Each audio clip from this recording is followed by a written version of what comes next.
in this video, we're going to talk about my nails. We're going to do some things. This is going to be a two-part video.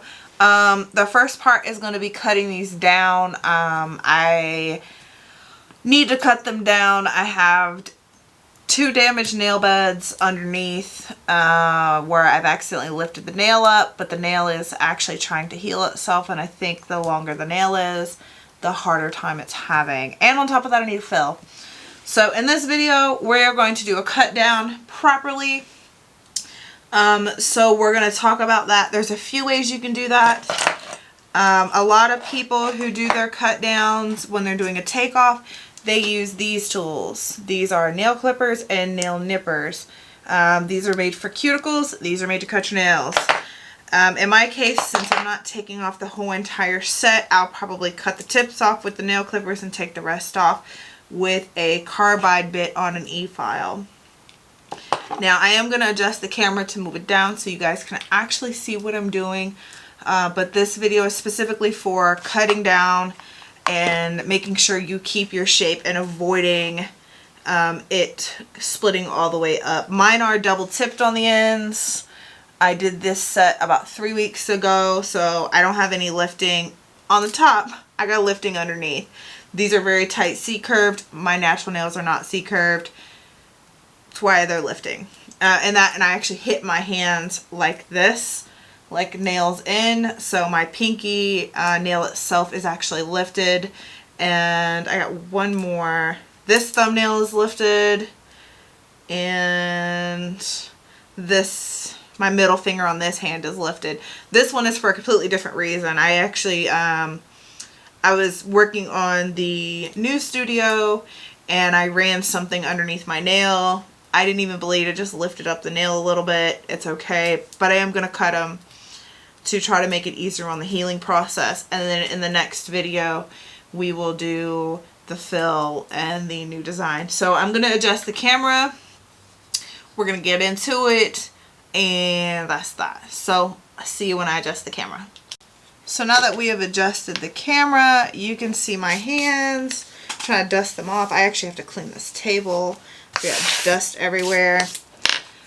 So as you see, they're actually really, really long. We're going to cut them down to about right here. It's a length I'm not really used to, but I need to cut them down so that I can get proper healing on my nail beds quite a bit more. So first, I'm just going to take some nail clippers. And like I said, I'm going to start short. That way I know I don't split the nail all the way up. Because if I split the nail all the way up, I have to take it off.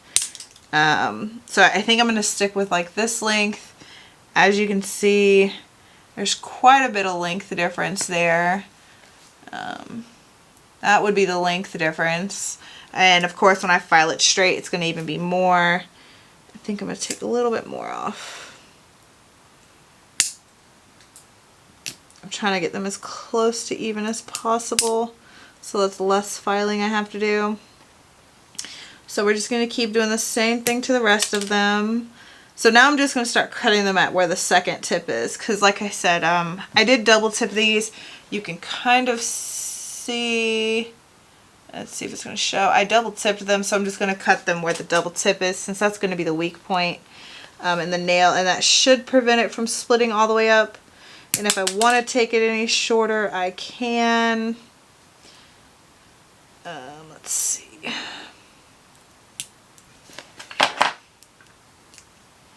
Now I do my nails quite a bit thicker than most people. I do work with my hands, so I have to make them a little bit thicker. Otherwise, I would snap my nails off every day.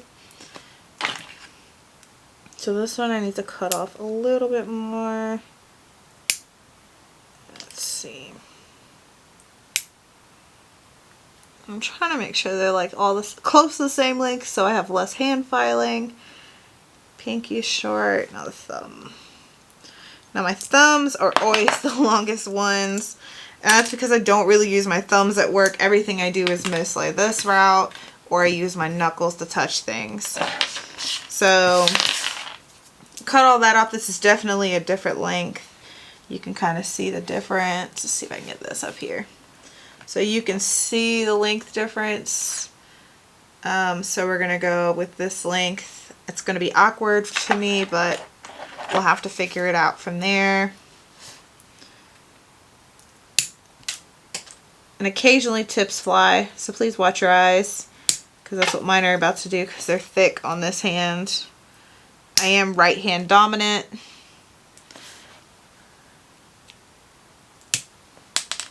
Let's see.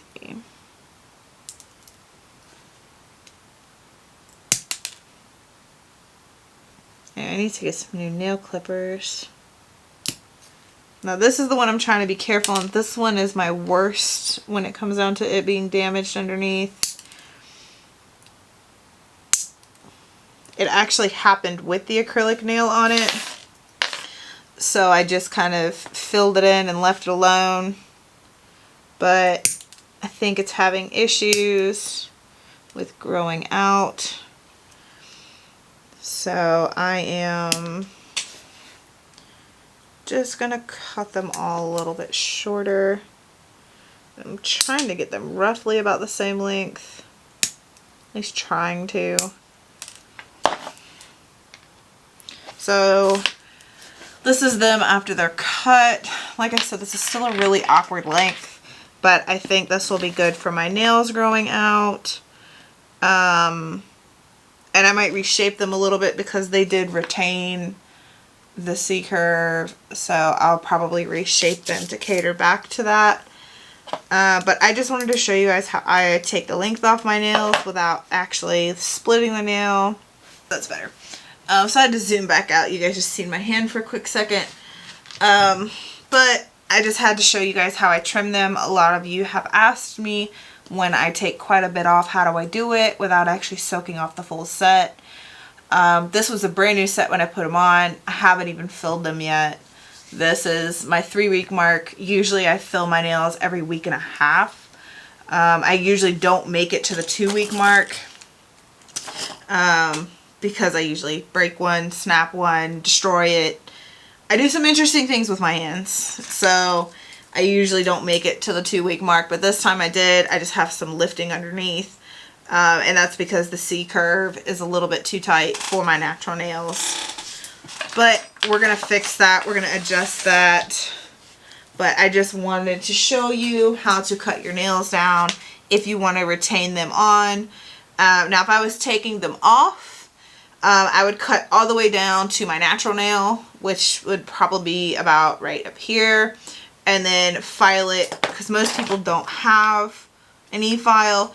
I would hand file it, which you can buy hand files anywhere, and then soak it in pure acetone. You can buy this giant bottle from Walmart for like $2. But that's it for this video. That is how I cut my nails down. The next video will be me taking this off, like taking off the, you know, the color and whatnot, and actually doing a fill. We're going to change the design. I might change the acrylic color.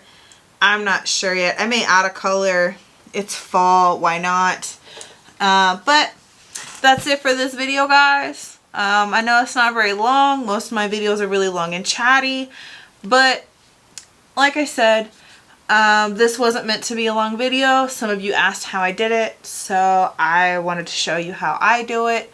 And then the next video will actually show all of my shaping and filing when I get ready to prep the nail for a fill. So we'll see you in a few minutes with another video. It might be a day or two since you see them apart. But my nail studio is currently a disaster. As you see this giant pile of stuff over here, this is from my Etsy shop, which thanks to you guys, it's actually doing semi-okay. It's doing a little bit better than I thought at first. It's only been open for a few months. But anyways, if you guys want to watch me clean this disaster of a room, my table is horrible. I mean, it's pretty messy in here. Let me know. I know a lot of you guys like watching cleaning videos, so let me know. We can get into that. I can film that too. But hey, I never know. Alright guys, bye. See you in the next video.